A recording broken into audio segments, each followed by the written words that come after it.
Many people have precognitive dreams of events in the future, and quite often they are of a disastrous or catastrophic nature. It seems that terrible events have a way of reaching us through our dreams with a forewarning. In 2001, when terrorists flew planes into the World Trade Center, thousands of people all over the world came forward with precognitive dreams that had elements of just that disaster. It seemed that nobody really had the entire scenario, that on a certain date, at a certain time, terrorists would fly planes into the World Trade Center. But people had very remarkable dreams that left them quite disturbed, of tall buildings falling to the ground, planes crashing into buildings, billows of smoke, and people running in panic and fear, disasters in a big city. And of course, when they witnessed the disaster on television, then they recognized scenes from their own dreams. Some people, however, have precognitive dreams that help them out. And these also have to do with disaster scenarios, where they have some imagery in a dream or even just a feeling from a dream that causes them to change their actions so that they actually avoid a disaster taking place. They may have just a premonition that something bad is going to happen. For example, when the Titanic sank in the early 20th century after striking an iceberg, there were thousands of people affected by that. About approximately 1,500 people died in that catastrophe. Interestingly, after the fact, it came to light that there were individuals who had dreams prior to taking their voyage on this ship. And it was very well advertised. This was supposed to be the toughest ocean liner ever made. This was the maiden voyage.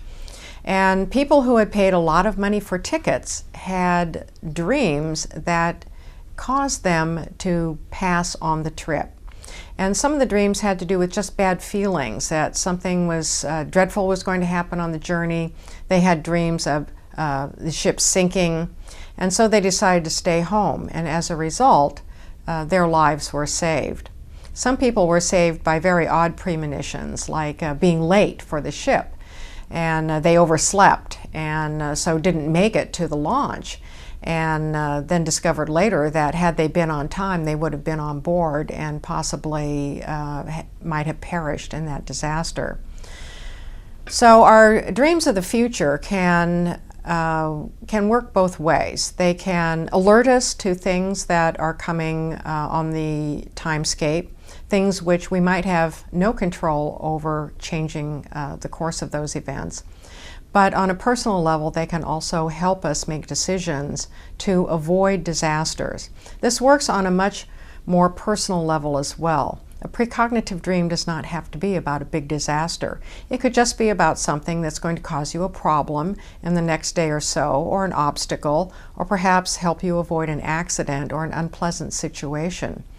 Dreams will always sweep the time linear landscape to give us a heads up for what's on the horizon.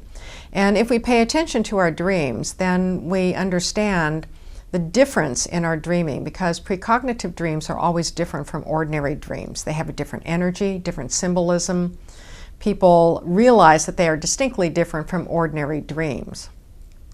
For example, if you had a dream of a ship sinking, it doesn't automatically mean that a ship is going to sink.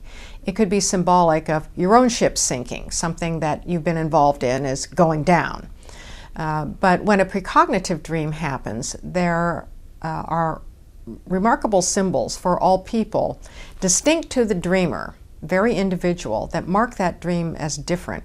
So if you pay attention to your dreams, you journal them, you understand how your dreams speak to you, then when the precognitive dreams come along to tip you off about something that's going to happen in your life, then you're better prepared and you really pay attention and you act on the guidance of the dream.